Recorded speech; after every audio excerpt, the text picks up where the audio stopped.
सभी भक्तजनों को मेरा निवन प्रणाम। राम राम, जय श्री कृष्णा। पूनम सिहाग की दुनिया में आप सभी का बहुत बहुत स्वागत है। श्रीमद् भागवत महापुराण तृतीय स्कंद 22वां अध्याय। देवहूति के साथ कर्दम प्रजापति का विवाह। मैत्रेय जी कहते हैं, विदुर जी, इस प्रकार जब कर्दम जी ने मनु जी के संपूर्ण गुणों और कर्मों की श्रेष्ठता का वर्णन किया तो उन्होंने उन निवर्ति परायण मुनि से कुछ संकोचाकर कहा। मनु जी ने कहा, मुने, वेद मूर्ति भगवान ब्रह्मा ने अपने वेदमय विग्रह की रक्षा के लिए तप, विद्या और योग से संपन्न तथा विश्व में अनासक्त आप ब्राह्मणों को अपने मुख से प्रकट किया है और फिर उन सहस्त्र चरणों वाले विराट पुरुष ने आप लोगों की रक्षा के लिए ही अपनी सहस्त्र भुजाओं से हम क्षत्रियों को उत्पन्न किया है। इस प्रकार ब्राह्मण उनके हृदय और क्षत्रिय शरीर कहलाते हैं। अतः एक ही शरीर से संबंध होने के कारण अपनी अपनी और एक दूसरे की रक्षा करने वाले उन ब्राह्मण और क्षत्रियों की वास्तव में श्री हरि ही रक्षा करते हैं, जो समस्त कार्य कारण रूप होकर भी वास्तव में निर्विकार है। आपके दर्शन मात्र से ही मेरे सारे संदेह दूर हो गए, क्योंकि आपने मेरी प्रशंसा के मिस से स्वयं ही प्रजा पालन की इच्छा वाले राजा के धर्मों का बड़े प्रेम से निरूपण किया है। आपका दर्शन अजितेंद्रिय पुरुषों को भी दुर्लभ है। मेरा बड़ा भाग्य है जो मुझे आपका दर्शन हुआ और मैं आपके चरणों की मंगलमयी रज अपने सिर पर चढ़ा सका। मेरे भाग्योदय से ही आपने मुझे राजधर्मों की शिक्षा देकर मुझ पर महान अनुग्रह किया है और मैंने भी शुभ प्रारब्ध का उदय होने से ही आपकी पवित्र वाणी कान खोलकर सुनी है। मुने, इस कन्या के स्नेहवश मेरा चित्त बहुत चिंताग्रस्त हो रहा है। अतः मुझ दीन की यह प्रार्थना आप कृपा पूर्वक सुने।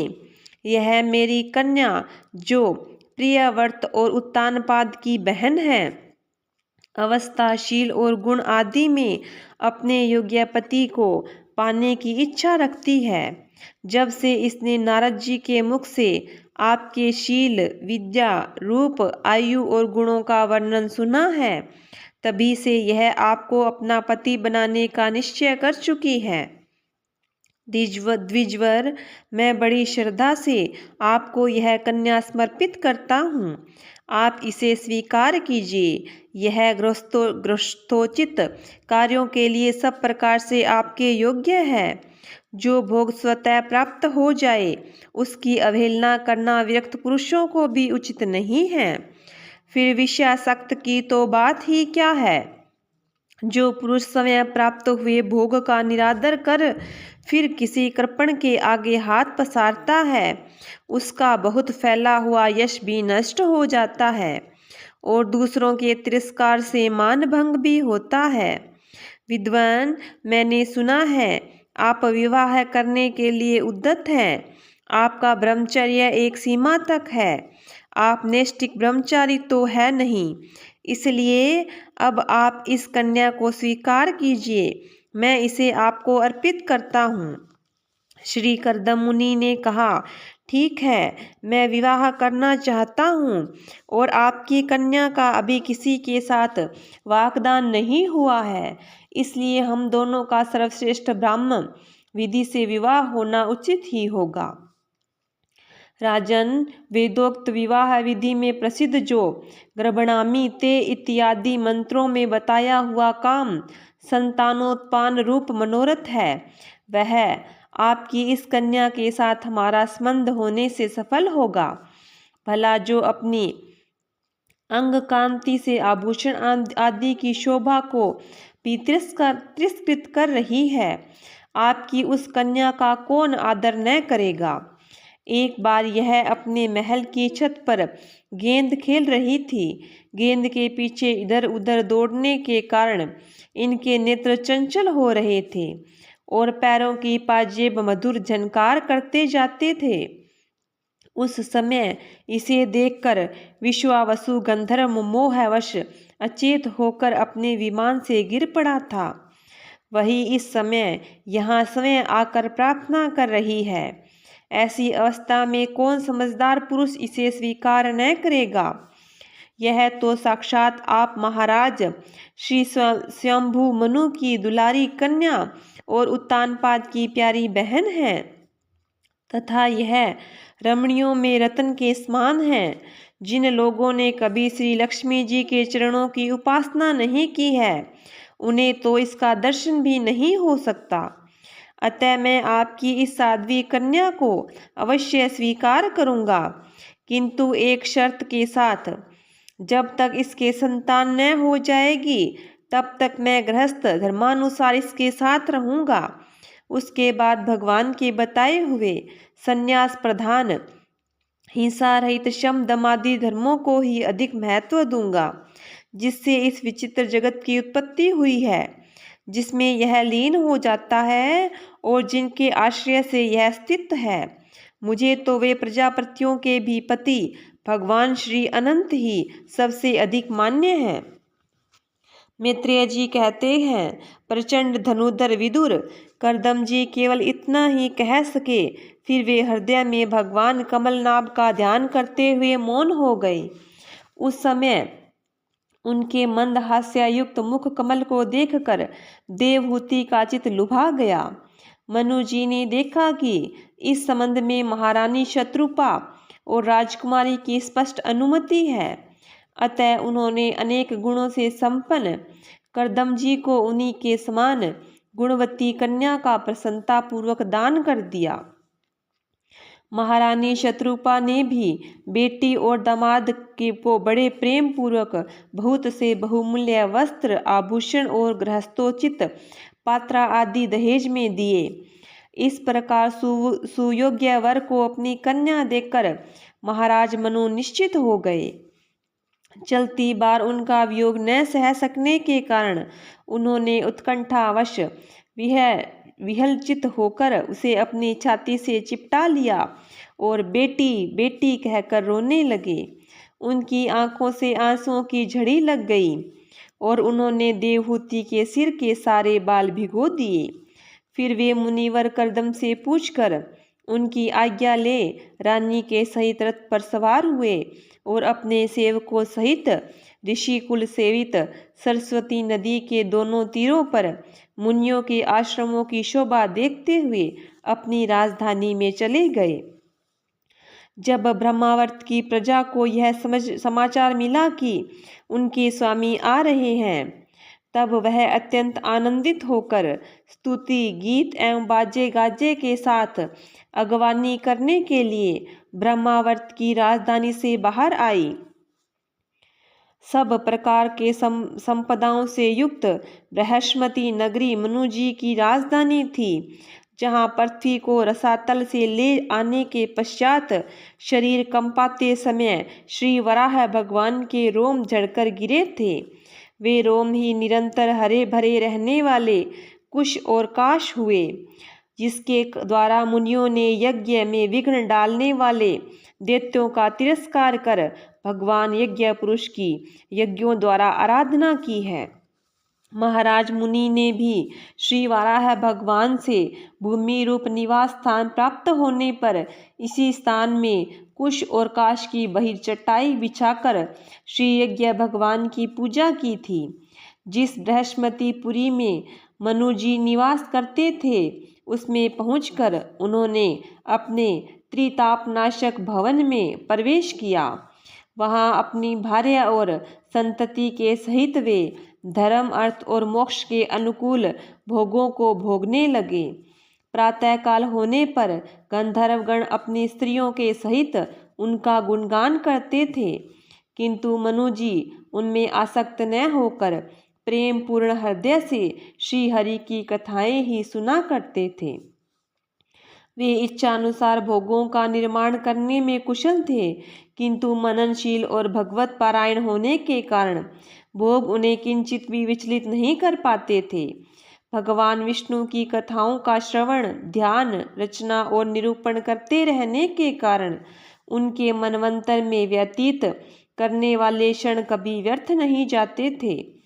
इस प्रकार अपनी जागृत आदि तीनों अवस्थाएं अथवा तीनों गुणों को अभिभूत करके उन्होंने भगवान वासुदेव के कथा प्रसंग में अपने मनवंतर की 71 चतुर्युग पूरे कर दिए। व्यास नंदन विदुर जी, जो पुरुष श्री हरि के आश्रित रहता है उसे शारीरिक, मानसिक, दैविक, मानुषिक अथवा भौतिक दुख किस प्रकार कष्ट पहुंचा सकते हैं। मनु जी निरंतर समस्त प्राणियों के हित में लगे रहते थे। मुनियों के पूछने पर उन्होंने मनुष्यों के तथा समस्त वर्ण और आश्रमों के अनेक प्रकार के मंगलमय धर्मों का भी वर्णन किया, जो मनु संहिता के रूप में अब भी उपलब्ध है। जगत के सर्वप्रथम सम्राट महाराज मनु वास्तव में कीर्तन योग्य थे। यह मैंने उनके अद्भुत चरित्र का वर्णन किया है। अब उनकी कन्या देवहूति का प्रभाव सुनो। 23वां अध्याय, कर्दम और देवहूति का विहार। श्री मैत्रेय जी ने कहा, विदुर जी, माता पिता के चले जाने पर पति के अभिप्राय को समझ लेने में कुशल साध्वी देवहूति कर्दम जी की प्रतिदिन प्रेम पूर्वक सेवा करने लगी। ठीक उसी तरह जैसे पार्वती जी भगवान शंकर की सेवा करती है। उसने काम वासना, दंभ, द्वेष, लोभ, पाप और मद का त्याग कर बड़ी सावधानी और लगन के साथ सेवा में तत्पर रहकर विश्वास, पवित्रता, गौरव, संयम, शुश्रूषा, प्रेम और मधुर भाषण आदि गुणों से अपने परम तेजस्वी पति देव को संतुष्ट कर लिया। देवहूति समझती थी कि मेरे पतिदेव देव से भी बढ़कर हैं, इसलिए वह उनसे बड़ी बड़ी आशाएं रखकर उनकी सेवा में लगी रहती थी। इस प्रकार बहुत दिनों तक अपना अनुवर्तन करने वाली उस मनुपुत्री को व्रत आदि का पालन करने से दुर्बल हुई देख देवर्षि श्रेष्ठ कर्दम को दयावश कुछ खेद हुआ और उन्होंने उनसे प्रेम गदगद वाणी में कहा। कर्दम जी बोले, मनुनंदिनी, तुमने मेरा बड़ा आदर किया है। मैं तुम्हारी उत्तम सेवा और परम भक्ति से बहुत संतुष्ट हूँ। सभी देहधारियों को अपना शरीर बहुत प्रिय और आदर की वस्तु होता है, किंतु तुमने मेरी सेवा के आगे उसके क्षीण होने की भी कोई परवाह नहीं की। अतः अपने धर्म का पालन करते रहने से मुझे तप, समाधि, उपासना और योग के द्वारा जो भय और शोक से रहित भगवत प्रसाद स्वरूप विभूतियाँ प्राप्त हुई है, उन पर मेरी सेवा के प्रभाव से अब तुम्हारा भी अधिकार हो गया है। मैं तुम्हें दिव्य दृष्टि प्रदान करता हूँ, उसके द्वारा तुम उन्हें देखो। अन्य जितने भी भोग हैं वे तो भगवान श्री हरि की भ्रकुटी विलास मात्र से नष्ट हो जाते हैं, अतः वे इनके आगे कुछ भी नहीं है। तुम मेरी सेवा से भी कृतार्थ हो गई हो। अपने पातिव्रत धर्म का पालन करने से तुम्हें ये दिव्य भोग प्राप्त हो गए हैं, तुम इन्हें भोग सकती हो। हम राजा हैं, हमें सब कुछ सुलभ है। इस प्रकार जो अभिमान आदि विकार हैं, उनके रहते हुए मनुष्य को इन दिव्य भोगों की प्राप्ति होनी कठिन है।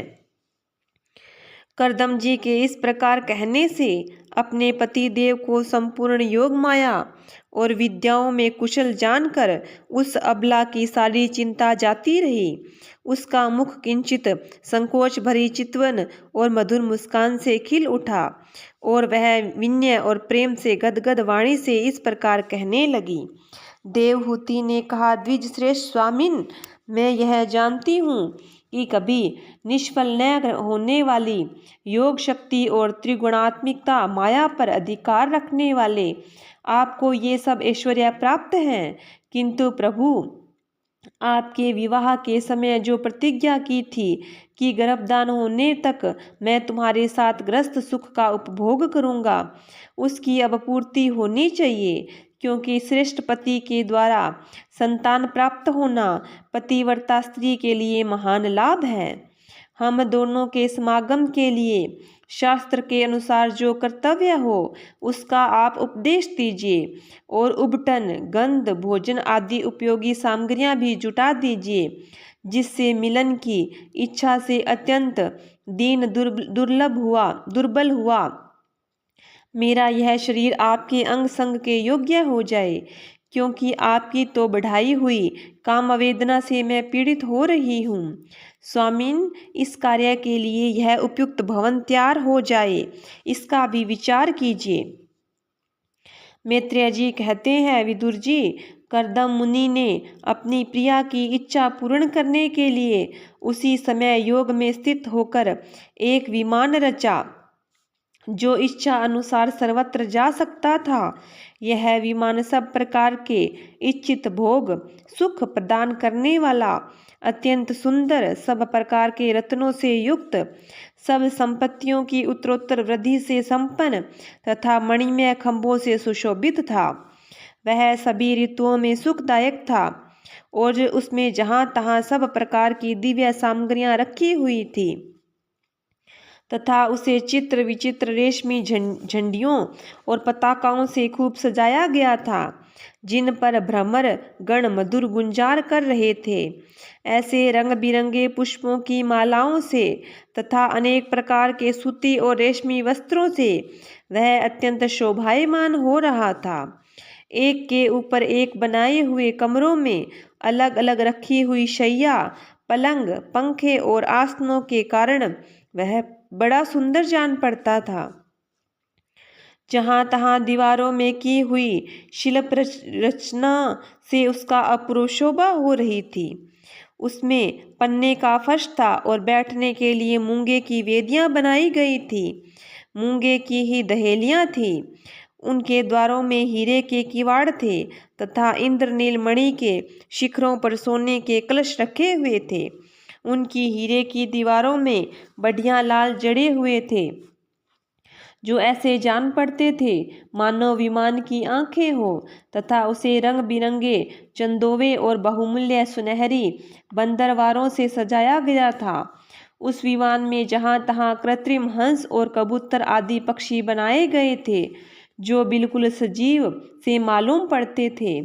उन्हें अपना सहजातीय समझकर बहुत से हंस और कबूतर उनके पास बैठ बैठ कर अपनी बोली बोलते थे। उसमें सुविधा अनुसार क्रीड़ा स्थली, शयन गृह, बैठक, आसन और चौक आदि बनाए गए थे, जिनके कारण वह विमान स्वयं कर्दम जी को भी विस्मित सा कर रहा था। ऐसे सुंदर घर को भी जब देवहूति ने बहुत प्रसन्न चित्त से नहीं देखा, तो सबके आंतरिक भाव को परख लेने वाले कर्दम जी ने स्वयं ही कहा, भीरू, तुम इस बिंदु सरोवर में स्नान करके विमान पर चढ़ जाओ। यह विष्णु भगवान का रचा हुआ तीर्थ मनुष्यों को सभी कामनाओं की प्राप्ति कराने वाला है। कमल लोचना देवहूति ने अपने पति की बात मानकर सरस्वती के पवित्र जल से भरे हुए उस सरोवर में प्रवेश किया। उस समय वह बड़ी मैली कुचैली साड़ी पहने हुए थी। उसके सिर के बाल चिपक जाने से उनमें लटें पड़ गई थी। शरीर में मैल जम गया था तथा स्तन कांतिहीन हो गए थे। सरोवर में गोता लगाने पर उसने उसके भीतर एक महल में 1000 कन्याएं देखी। वे सभी किशोर अवस्था की थी और उनके शरीरों से कमल की सी गंध आती थी। देवहूति को देखते ही वे सब स्त्रियां सहसा खड़ी हो गई और हाथ जोड़कर कहने लगी, हम आपकी दासियां हैं, हमें आज्ञा दीजिए, आपकी क्या सेवा करें। विदुर जी, जब स्वामिनी को सम्मान देने वाली उन रमणियों ने बहुमूल्य मसालों व गंध आदि से मिश्रित जल के द्वारा मनस्विनी देवहूति को स्नान करवाया तथा उसे 2 नवीन और निर्मल वस्त्र पहनने को दिए। फिर उन्होंने ये बहुत मूल्य के बड़े सुंदर और कांतिमान आभूषण, सर्वगुण संपन्न भोजन और पीने के लिए अमृत के समान स्वादिष्ट आसव प्रस्तुत किए। अब देवहूति ने दर्पण में अपना प्रतिबिंब देखा तो उसे मालूम हुआ कि वह भांति भांति के सुगंधित फूलों के हारों से विभूषित है, स्वच्छ वस्त्र धारण किए हुए हैं। उसका शरीर भी निर्मल और कांतिमान हो गया है तथा उन कन्याओं ने बड़े आदर पूर्वक उसका मांगलिक श्रृंगार किया है। उसे सिर से स्नान करवाया है। स्नान के पश्चात अंग अंग में सब प्रकार के आभूषण सजाए गए हैं तथा उसके गले में हार हुमेल, हाथों में कंगन और पैरों में छमछमाते हुए सोने के पाजेब सुशोभित है। कमर में पड़ी हुई सोने की रतन जड़ित करधनी से, बहुमूल्य मणियों के हार से और अंग अंग में लगे हुए कुमकुम आदि मंगल द्रव्यों से उसकी अपूर्व शोभा हो रही थी। उसका मुख सुंदर दंतावली, मनोहर भुएं, कमल की कली से स्पर्धा करने वाले प्रेम कटाक्ष में सुंदर नेत्र और नीली अलकावली से बड़ा ही सुंदर जान पड़ता है। विदुर जी, जब देवहूति ने अपने प्रिय पति देव का स्मरण किया तो अपने को सहेलियों सहित वहीं पाया जहाँ प्रजापति कर्दम जी विराजमान थे। उस समय अपने को सहस्त्रों स्त्रियों से सहित अपने प्राणनाथ के सामने देख और इसे उनके योग का प्रभाव समझकर देवहूति को बड़ा विस्मय हुआ। शत्रु विजयी विदुर, जब कर्दम जी ने देखा कि देवहूति का शरीर स्नान करने से अत्यंत निर्मल हो गया है और विवाह काल से पूर्व उसका जैसा रूप था उसी रूप को पाकर वह अपूर्व शोभा से संपन्न हो गई है। उसका सुंदर वक्षस्थल चोली से ढका हुआ है। हजारों विद्याधरियां उनकी सेवा में लगी हुई हैं तथा उनके शरीर पर बढ़िया बढ़िया वस्त्र शोभा पा रहे हैं। तब उन्होंने बड़े प्रेम से उसे विमान पर चढ़ाया। उस समय उनकी प्रिया के प्रति अनुरक्त होने पर भी कर्दम जी की महिमा कम नहीं हुई। विद्याधारियां उनके शरीर की सेवा कर रही थी। खिले हुए कुमुद के फूलों से श्रृंगार करके अत्यंत सुंदर बने हुए वे विमान पर इस प्रकार शोभा पा रहे थे मानो आकाश में तारागण से घिरे हुए चंद्रदेव विराजमान हो। उस विमान पर निवास कर उन्होंने दीर्घ काल तक कुबेर जी के समान मेरु पर्वत की घाटियों में विहार किया। ये घाटियां 8 लोकपालों की विहार भूमि है। इनमें कामदेव को बढ़ाने वाली शीतल मंद सुगंध वायु चलकर इनके कमनीय शोभा का विस्तार करती है और श्री गंगा जी के स्वर्गलोक से गिरने की मंगलमय ध्वनि निरंतर गूंजती रहती है। उस समय भी दिव्य विद्याधरियों के समूह उनकी सेवा में उपस्थित था और सिद्धगण वंदना किया करते थे। इस प्रकार प्राणप्रिया देवहूति के साथ उन्होंने विश्रम्भक, सुरसन, नंदन, पुष्पभद्र, चैत्ररथ आदि अनेकों वेद देवोधानों तथा मानस सरोवर में अनुराग पूर्वक विहार किया। उस कांतिमान और इच्छा अनुसार चलने वाले श्रेष्ठ विमान पर बैठकर वायु के समान सभी लोकों में विचरते हुए कर्दम जी विमान विहारी देवताओं से भी आगे बढ़ गए। विदुर जी, जिन्होंने भगवान के भवभयहारी पवित्र पाद पद्मों का आश्रय लिया है, उन धीर पुरुषों के लिए कौन सी वस्तु या शक्ति दुर्लभ है। इस प्रकार महायोगी कर्दम जी का यह सारा भूमंडल और दीप वर्ष आदि की विचित्र रचना के कारण बड़ा आश्चर्यमय प्रतीत होता है। अपनी प्रिया को दिखाकर अपने आश्रम वे लौट आए। फिर उन्होंने अपने को 9 रूपों में विभक्त कर रति सुख के लिए अत्यंत उत्सुक मनु कुमारी देवहूति को आनंदित करते हुए उसके साथ बहुत वर्षों तक विहार किया, किंतु उनका इतना लंबा समय एक मुहूर्त के समान बीत गया। उस विमान में रति सुख को बढ़ाने वाली बहुत सुंदर शैया का आश्रय ले अपने परम रूपवान प्रीतम के साथ रहती हुई देवहूति को इतना काल कुछ भी न जान पड़ा। इस प्रकार उस कामासक्त दंपति को अपने योग बल से सैकड़ों वर्षों तक विहार करते हुए भी जब वह काल बहुत थोड़े समय के समान निकल गया, आत्मज्ञानी कर्दम जी सब प्रकार के संकल्पों को जानते थे। अतः देवहूति को संतान प्राप्ति के लिए उत्सुक देख तथा भगवान के आदेश को स्मरण कर उन्होंने अपने स्वरूप के 9 विभाग किए तथा कन्याओं की उत्पत्ति के लिए एकाग्रचित से अर्धांग रूप से अपनी पत्नी की भावना करते हुए उनके गर्भ में वीर्य स्थापित किए। इससे देवहूति के एक साथ 9 कन्याएं पैदा हुई। वे सभी सर्वांग सुंदरी थी और उनके शरीर से लाल कमल की सुगंध निकलती थी। इसी समय शुद्ध स्वभाव वाली सती देवहूति ने देखा कि पूर्व प्रतिज्ञा के अनुसार उसके पतिदेव संन्यास आश्रम ग्रहण करके वन को जाना चाहते हैं, तो उसने अपने आंसुओं को रोककर ऊपर से मुस्कुराते हुए व्याकुल एवं संतप्त हृदय से धीरे धीरे अति मधुर वाणी में कहा। उस समय वह सिर नीचा किए हुए अपने नख मणिमंडित चरण कमल से पृथ्वी को कुरेद रही थी।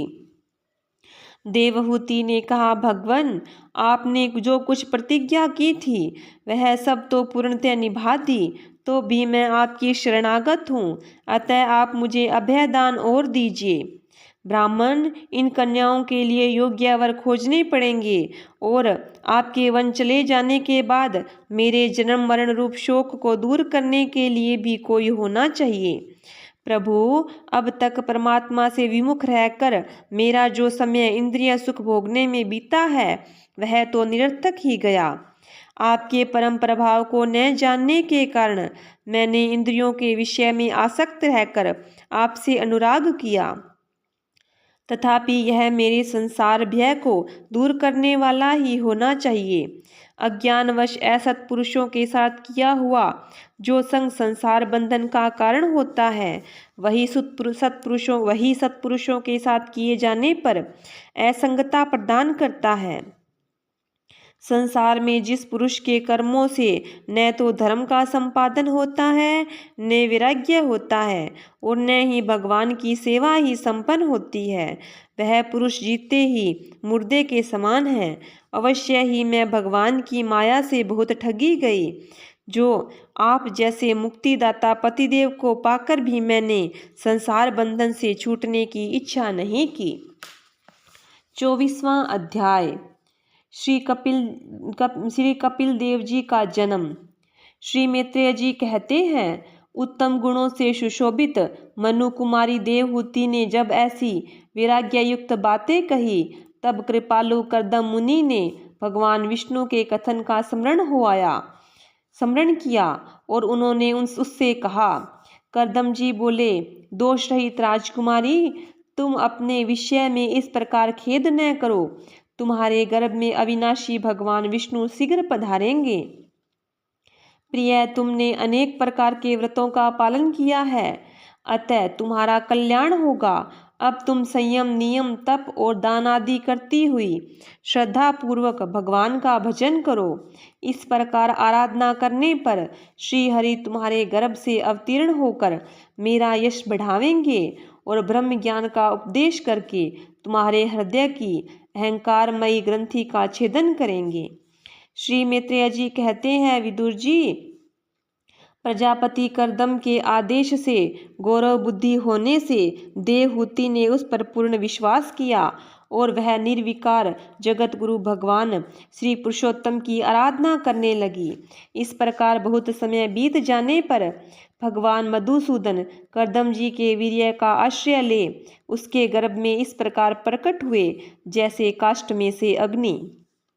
उस समय आकाश में मेघ जल बरसाते हुए गरज गरज कर बाजे बजाने लगे, गंधर्व गण गान करने लगे और अप्सराएं आनंदित होकर नाचने लगी। आकाश से देवताओं के बरसाए हुए दिव्य पुष्पों की वर्षा होने लगी। सब दिशाओं में आनंद छा गया। जलाशयों का जल निर्मल हो गया और सभी जीवों के मन प्रसन्न हो गए। इसी समय सरस्वती नदी के घिरे हुए करदम जी के उस आश्रम में मरीचि आदि मुनियों के सहित श्री ब्रह्मा जी आए। शत्रु दमन विदुर जी स्वतः सिद्ध ज्ञान से संपन्न अजन्मा ब्रह्मा जी को यह मालूम हो गया कि साक्षात परब्रह्म भगवान विष्णु सांख्य शास्त्र का उपदेश करने के लिए अपने विशुद्ध सत्वमय अंश से अवतीर्ण हुए हैं। अतः भगवान जिस कार्य को करना चाहते हैं उसका उन्होंने विशुद्ध चित्त से अनुमोदन एवं आदर किया और अपनी संपूर्ण इंद्रियों से प्रसन्नता प्रकट करते हुए करदम जी से इस प्रकार कहा। श्री ब्रह्मा जी ने कहा, प्रिय करदम, तुम दूसरों को मान देने वाले हो। तुमने मेरा सम्मान करते हुए जो मेरी आज्ञा का पालन किया है, इससे तुम्हारे द्वारा निष्कपट भाव से मेरी पूजा संपन्न हुई है। पुत्रों को अपने पिता की सबसे बड़ी सेवा यही करनी चाहिए कि जो आज्ञा ऐसा कहकर आदर पूर्वक उनके आदेश को स्वीकार करे। बेटा, तुम सभ्य हो, तुम्हारी ये सुंदरी कन्याएं अपने वंशों द्वारा इस सृष्टि को अनेक प्रकार से बढ़ाएंगी। अब तुम इन मारीची आदि मुनिवरों को इनके स्वभाव और रुचि के अनुसार अपनी कन्याएं समर्पित करो और संसार में अपना सुयश फैलाओ। मुने, मैं जानता हूँ जो संपूर्ण प्राणियों के निधि है, उनके अभिष्ट मनोरथ पूर्ण करने वाले हैं। वे आदि पुरुष श्री नारायण ही अपनी योग माया से कपिल के रूप में अवतीर्ण हुए हैं। फिर देवहूति से बोले, राजकुमारी, सुनहरे बाल, कमल जैसी विशाल नेत्र और कमल अंकित चरण कमलों वाले शिशु के रूप में केटभासुर को मारने वाले साक्षात श्री हरि ही ज्ञान विज्ञान द्वारा कर्मों की वासनाओं का मूलोच्छेदन करने के लिए तेरे गर्भ में प्रवेश किया है। ये विद्या जनित मोह की ग्रंथियों को काटकर पृथ्वी में स्वच्छंद विचरेंगे। ये सिद्ध गणों को स्वामी और सांख्याचार्यों के भी माननीय होंगे। लोक में तेरी कीर्ति का विस्तार करेंगे और कपिल नाम से विख्यात होंगे। श्री मैत्रेय जी कहते हैं, विदुर जी, जगत की सृष्टि करने वाले ब्रह्मा जी उन दोनों को इस प्रकार आश्वासन देकर नारद और सनकादि को साथ ले हंस पर चढ़कर ब्रह्मलोक को चले गए। ब्रह्मा जी के चले जाने पर करदम जी ने उनके आज्ञा अनुसार मरीचि आदि प्रजापतियों के साथ अपनी कन्याओं का विधि पूर्वक विवाह कर दिया। उन्होंने अपनी कला नाम की कन्या मरीचि को, अनुसुईया, अत्रि को, श्रद्धा अंगिरा को और हविर्भु पुलस्त्य को समर्पित की। पुलह को उनके अनुरूप गति नाम की कन्या दी। क्रतु के साथ परम साध्वी क्रिया का विवाह किया। भृगु जी को ख्याति और वशिष्ठ जी को अरुंधति समर्पित की। अथर्वा ऋषि को शांति नाम की कन्या दी, जिससे यज्ञ कर्म का विस्तार किया जाता है। करदम जी ने उन विवाहित ऋषियों को उनकी पत्नियों के सहित खूब सत्कार किया।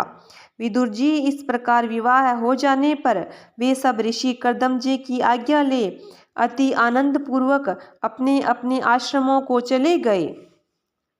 करदम जी ने देखा कि उनके यहाँ साक्षात देवादिदेव श्री हरि ने अवतार लिया है, तो वे एकांत में उनके पास गए। उन्हें प्रणाम करके इस प्रकार कहने लगे, अहो, अपने पाप कर्मों के कारण इस दुखमय संसार में नाना प्रकार से पीड़ित होते हुए पुरुषों पर देवगण तो बहुत काल बिताने पर प्रसन्न होते हैं, किंतु जिनके स्वरूप को योगी जन अनेकों जन्मों की साधना से सिद्ध हुई सुदृढ़ समाधि के द्वारा एकांत में देखने का प्रयत्न करते हैं, अपने भक्तों की रक्षा करने वाले वे ही श्री हरि हम विषयालोलुपों के द्वारा होने वाली अपनी अवज्ञा का कुछ भी विचार न कर आज हमारे घर अवतीर्ण हुए हैं। आप वास्तव में अपने भक्तों का मान बढ़ाने वाले हैं। आपने अपने वचनों को सत्य करने और सांख्य योग का उपदेश करने के लिए ही मेरे यहाँ अवतार लिया है। भगवान आपका प्राकृत रूप से रहित है। आप प्राकृत रूप से रहित हैं। आपके जो चतुर्भुज आदि अलौकिक रूप हैं वे ही आपके योग्य हैं, तथा जो मनुष्य सदृश्य रूप आपके भक्तों को प्रिय लगते हैं वे भी आपको रुचिकर प्रतीत होते हैं। आपका पादपीठ तत्व ज्ञान की इच्छा से विद्वानों द्वारा सर्वदा वंदनीय है, तथा आप ऐश्वर्य, वैराग्य, यश, ज्ञान, वीर्य और श्री इन 6 ऐश्वर्यों से पूर्ण हैं। मैं आपकी शरण में हूँ। भगवान, आप परब्रह्म हैं। सारी शक्तियाँ आपके अधीन हैं।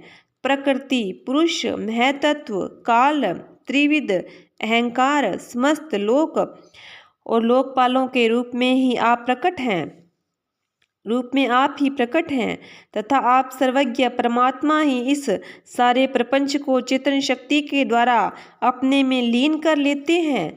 अतः इन सब से परे भी आप हैं। मैं भगवान कपिल की शरण लेता हूँ। प्रभु, आपकी कृपा से मैं तीनों ऋणों से मुक्त हो गया हूँ और मैंने सभी मनोरथ पूर्ण कर लिए हैं। अतः मैं संन्यास मार्ग को ग्रहण करके आपका चिंतन करते हुए शोक रहित होकर विचरूंगा। आप समस्त प्रजा के स्वामी हैं, अतएव इसके लिए मैं आपकी आज्ञा चाहता हूँ। श्री भगवान ने कहा, मुने, वैदिक और लौकिक सभी कर्मों में संसार के लिए मेरा कथन ही प्रमाण है। इसलिए मैंने जो तुमसे कहा था कि मैं तुम्हारे यहाँ जन्म लूँगा, उसे सत्य करने के लिए ही मैंने यह अवतार लिया है।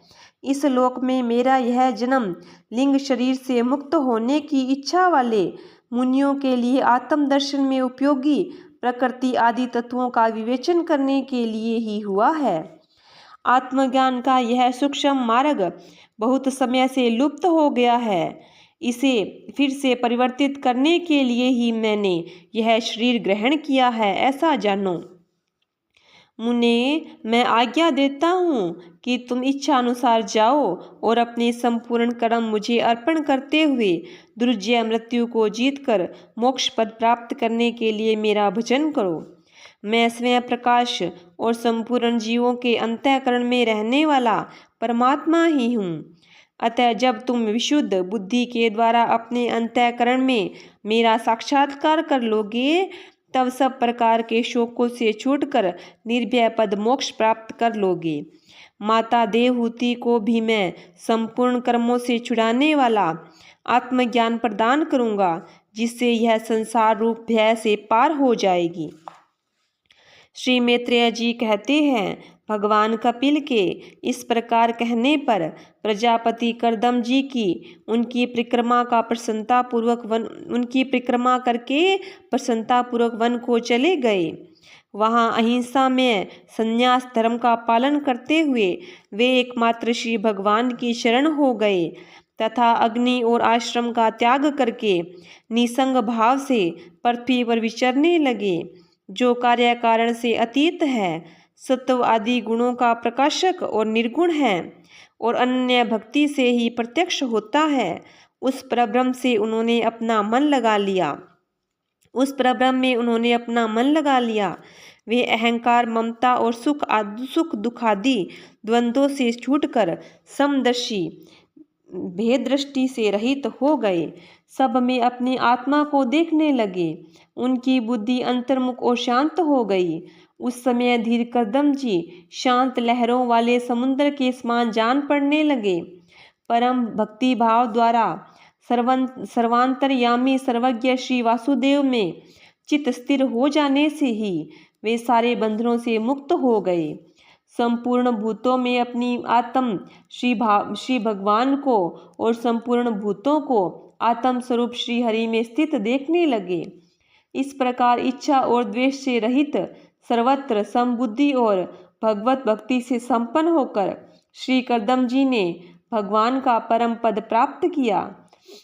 श्रीमद् भागवत महापुराण तृतीय स्कंद 24वां अध्याय समाप्त। बोलिए विष्णु भगवान की जय हो। बोलिए कृष्ण कन्हैया लाल की जय हो। नारायण नारायण नारायण नारायण।